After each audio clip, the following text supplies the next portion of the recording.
Binawasan ng ilang aktibidad sa Cope Thunder Exercises 2026 ng Philippines at US Air Force dahil sa mahal na presyo ng langis.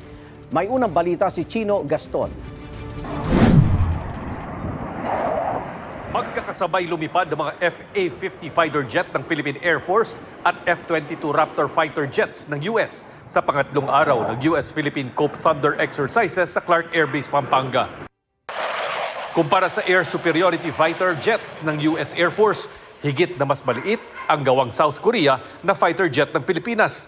Layo ng 2 linggong military exercise ang pagsasanay sa aerial combat, maneuvers, communication at interoperability para sukatin ang kakayahan ng dalawang Air Force. This is purely to develop our readiness for any contingencies. So this exercise elevates our capability with our partners. We've planned for quite a long time to be here as part of this exercise, and that's what we're doing just to continue to strengthen our relationship with the Philippines.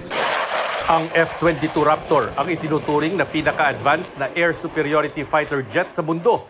Gamit ito para puksain ang mga eroplano at mga air defenses ng kalaban gamit ang stealth technology at mga makabagong missile at electronic warfare systems. Ayon sa Philippine Air Force, binawasan ang ilang aktibidad sa Cope Thunder bilang pagkilala sa epekto ng krisis sa langis sa ekonomiya ng bansa. Isa lang ang Cope Thunder sa mga joint military exercise ng Pilipinas, bunga ng mga defense agreement sa Amerika, Japan, Australia at France.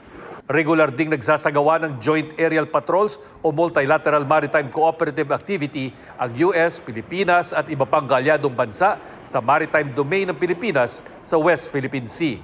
Ito ang unang balita, Chino Gaston, GMA News.